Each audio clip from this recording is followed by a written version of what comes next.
Democracy Now!, democracynow.org, The War and Peace Report. I'm Amy Goodman with Juan Gonzalez. Our guests are former Seattle Police Chief Norm Stamper and Radley Balko, Huffington Post writer, author of The Forthcoming Rise of the Warrior Cop. Juan? Well, I'd like to ask Chief Stamper, on this issue, you say you have concerns about the use of these incendiary devices. Of course, this is not the first time in a major high-profile police action or that we've had these devices used and have raised controversies. It was 20 years ago this year in 1993 that the FBI used incendiary devices to end their siege of the Branch Davidian complex crisis in Waco. And at the time, authorities claimed the cult members intentionally burned down the compound. I want to play a clip of CNN's live coverage from April 15th, 1993, when that fire had just begun. Indeed engulfed the vast majority of this compound that has been the Bonnie, site. the entire roof is gone. The entire roof is gone. Mike, what else can you tell us? Any sign of firefighting equipment? I know. No, none whatsoever. And there's our shot from, you'll remember, Bonnie, what we refer to as farm cam. That's looking from the north side into the compound. Apparently the north side is not involved yet, but it appears the rest of the compound is filled with that orange fire and acrid black smoke. Also, within the past 10 days, past week, federal authorities surrounded the compound, very close to the compound, with razor-sharp concertina wire to prevent people from running out. That may, in this case, prove to be hazardous. Still no sign of anyone coming out, Bonnie. Mike, at this point, the latest figures we have is that there are 95 people inside. Of them, 17 below the age of 10, a total of 25 below the age of 18. Was CNN coverage from 1993 of the FBI siege of the Branch Davidian compound in Waco, Texas. It was not until much later that federal authorities acknowledged they had used incendiary tear gas, but they insisted they did not contribute to the fire that consumed the compound and left their leader, David Koresh, and 54 other adults and 28 children dead. Chief Stamper, you're familiar with some other incidents around the country where these devices have been used. So there is a pretty predictable, as you said, result of their use in terms of people who are holed up in a particular or barricaded in a particular compound. Yes, I think if you think about the names applied to this particular weaponry, pyrotechnic, incendiary, burners, those all suggest that these devices do in fact start fires. The first thing I thought yesterday, and certainly on Wednesday, was Branch Davidian, and the absolute necessity to learn from these experiences. SWAT officers typically have at their command the use of, and frequently do employ, so-called flashbangs or concussion grenades. They're cased in paper or soft plastic. They are not known for starting fires, but what they can do is create great disorientation in the barricaded suspect. I'm surprised that that particular technology was not used, and I think it's vital to understand that unless these officers knew for certain that there were no hostages in that cabin, that the use of the pyrotechnics is doubly questionable. Radley Balko, can you give us the history of the use of these incendiary devices? They are, in fact, not used that much. Yeah, the incident in Waco, I guess, is the first one that comes to mind. Chief Stamper and I agree on a lot, but I would actually disagree with him on the flash grenades also. There are a number of fires that I've reported on and other people have reported on that were started by flash grenades as well. I mean, in this case where you have an actual, somebody who has already killed a lot of people, certainly I don't think anyone would object to the flash grenades, but they are used pretty frequently in drug raids, people suspected of nonviolent crimes, and there I think they become a little more problematic. The history of them from Waco to MOVE. The history of the tear gas? Yes, of the use of these incendiary devices. Well, I mean, there are these particular high-profile incidents. I don't know. Chief Stamper could probably answer better than I could how often they're used, day to day. I would imagine that it's only, usually in situations like this where you have people hold up, or barricade type situations. But actually, Chief Stamper might be able to answer that better than I could. Well, why don't we give an example? We have a clip. A well-known example of police using incendiary devices on people under siege is the 1985 attack in Philadelphia that culminated in the helicopter bombing of the headquarters of the radical group known as MOVE. The fire from the attack killed 6 adults, 5 children, destroyed 65 homes, an entire neighborhood, despite the 2 grand jury investigations and a commission finding top officials were grossly negligent. No one from Philadelphia government was criminally charged. MOVE was the Philadelphia-based radical movement that was dedicated to black liberation and a back-to-nature lifestyle. It was founded by John Africa. All its members took on the surname Africa in 2010.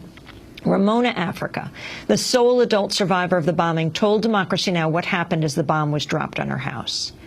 In terms of the bombing, after being attacked the way we were, first with 4 deluge hoses by the fire department, and then tons of tear gas, and then being shot at, the police admit to shooting over 10,000 rounds of bullets at us in the first 90 minutes.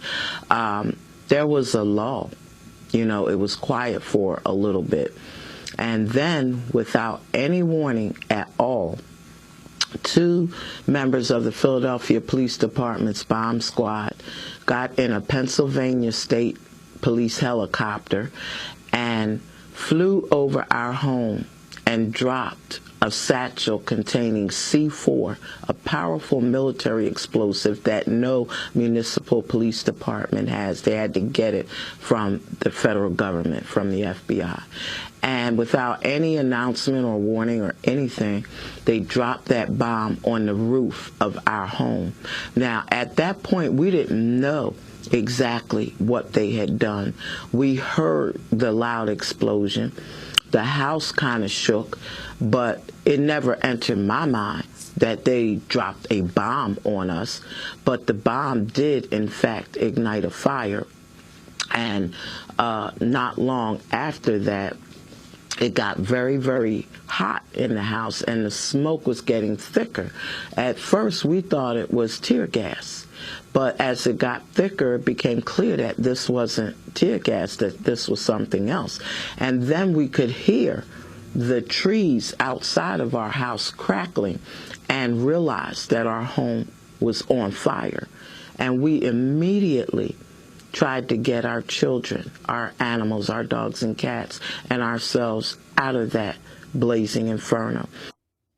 That was Ramona Africa describing the sole survivor of the 1985 police attack on the house of the radical MOVE group in Philadelphia that left 6 adults and 5 children dead. I was a reporter at the Philadelphia Daily News, and I covered that particular event. And what amazed me in watching the fire unfold was that the fire department trucks arrived on the scene, but then for more than an hour did not turn on their hoses as the house burned. And we were later told that the MOVE members had attempted to shoot their way out through the back of the house, and there was an exchange of gunfire between police and the MOVE members. But it took a commission report later on to an independent commission to report that, in fact, that some of the members had actually been shot to death, killed as they came out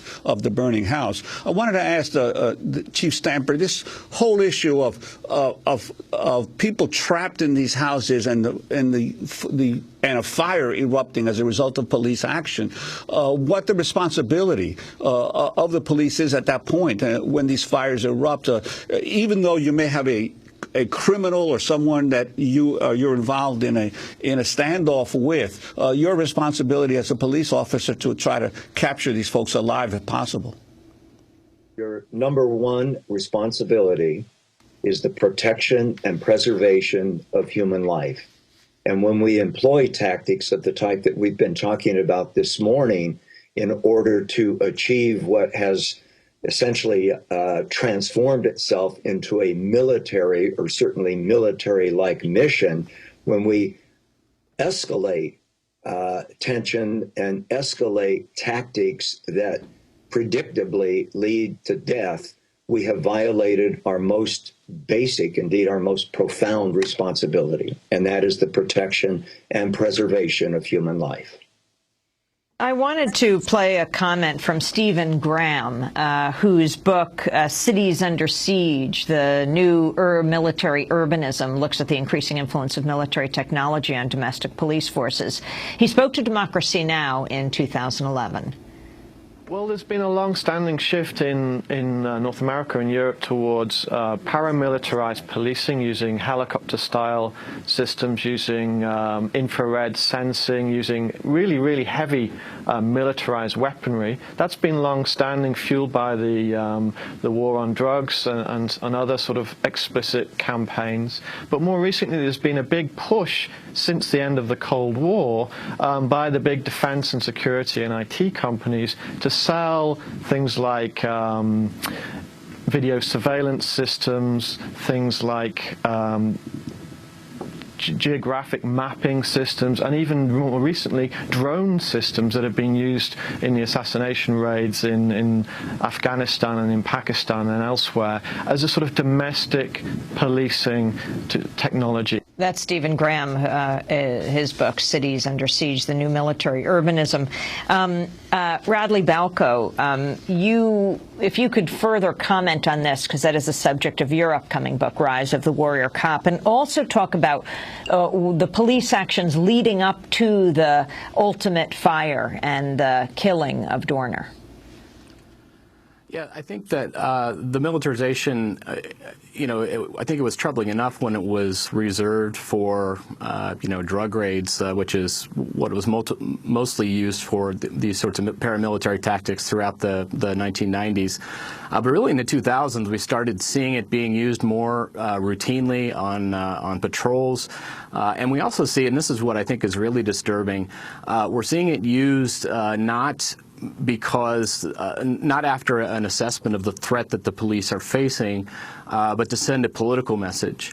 One example I would give is, you see these federal raids on medical marijuana dispensaries in states that have legalized the drug for medical purposes. I mean, nobody really thinks that these dispensaries are a threat to federal agents, that, the people running them are going to pull out guns and open up on federal drug agents. The show of force is about sending a political message. And when the government is using force and deciding how much force it wants to use based on politics and not a realistic assessment of the threat, I think we've entered kind of scary new territory. The other thing I wanted to mention a little bit here is the reaction of LAPD after an officer went down is sort of typical of what we've seen in a lot of these cases, where when a police officer goes down, there's kind of a mentality, and I think this is also goes back to the sort of warrior mindset that we've inculcated in too many police departments. But when an officer goes down, there is this mentality that all bets are off, that the police no longer have to abide by the rules, that one of their own went down, and so now they can sort of run roughshod over civil rights, because this is now we've sort of entered new territory, and we saw this in the last couple weeks when we saw two separate incidents where police officers opened fire on vehicles that actually didn't even look like the truck that Dorner was supposed to be driving. They were just sort of vaguely similar to the truck. In one case, the police officers filled an entire neighborhood with bullets. They found bullets in trees and garage doors and front doors, in addition to the pockmarked truck that we saw pictures of. And I think this is, we see this mentality is reinforced in TV and movies, and it's this idea that, once a police officer goes down, once somebody kills a police officer, everybody's rights are suspended at that point until they take care of the problem. And that is a really kind of a battlefield mentality that I think is the result of this militarization. And, of course, the issue that Dorner, in his warped way, attempted to raise of continuing racism within some of these police departments. Clearly, I want to read an excerpt of the manifesto that Dorner posted online when he wrote, quote, "I know I will be vilified by the LAPD and the media. Unfortunately, this is a necessary evil that I do not enjoy but must partake and complete for substantial change to occur within the LAPD and reclaim my name. The department has not changed since the Rampart and Rodney King days. It has gotten worse. The consent decree should never have been lifted. The only thing that has evolved from the consent decree is those officers involved in the Rampart scandal and the Rodney King incidents have since been promoted to supervisor, commanders, and command staff and executive positions." He went on to vow to quote, "bring unconventional and asymmetrical warfare to those in the LAPD uniform." So clearly this was a man who was taking extreme and criminal actions, but at the same time was raising issues that resonate not only in many black communities, but even among black officers in many urban police departments. I'm wondering your take on this. Well, yeah, I mean, I guess I should say, first of all, that, you know, it's really unfortunate that there are people who have sort of tried to make Dorner into a martyr. I think if you're going to make him a martyr for your cause, you're really doing a disservice to your cause.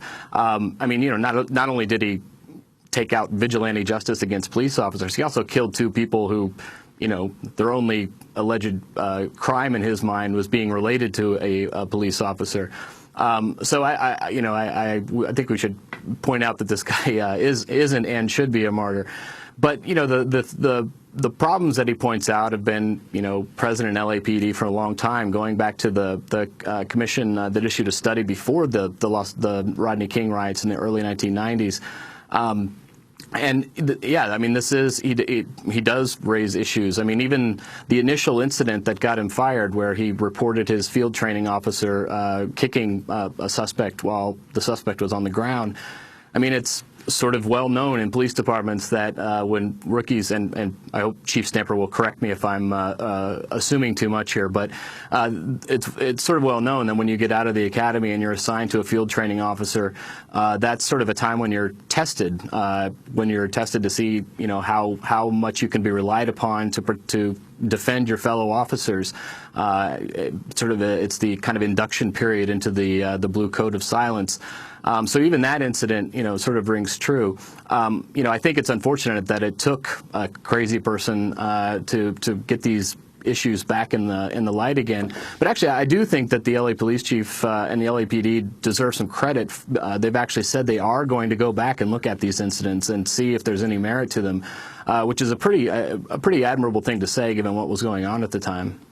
Finally, Norm Stamper, what you want to see come out of this as a former police chief yourself in terms of investigations? Sure. Clearly, we have to look at the tactics from the beginning of this entire operation to its tragic conclusion. But we also, I think, really need to look at systemic instances of racism and other forms of discriminatory or bigoted behavior. It's one thing for police chiefs and sheriffs to denounce racism, to announce that there will be no tolerance of that kind of behavior. It's another to actually affect the working culture of police officers, the majority of whom I think have gotten the message. But there are still pockets in every police department that are very pernicious and very troubling, and they needed to be rooted out. There are some people who should not be police officers. We want to thank you both for being with us. Chief Norm Stamper is the former police chief of Seattle. He's the author of Breaking Rank, a top cops expose of the dark side of American policing. And thanks to Radley Balko, senior writer, investigative reporter for the Huffington Post. His book is coming out in July, called Rise of the Warrior Cop, the Militarization of America's Police Forces. When we come, thanks so much for watching this report from Democracy Now!, your daily independent global news hour. We don't accept advertising or corporate funding, but rather rely on donations from viewers like you. Please make your contribution by visiting democracynow.org. We need your support today to keep bringing you this hard-hitting, in-depth reporting.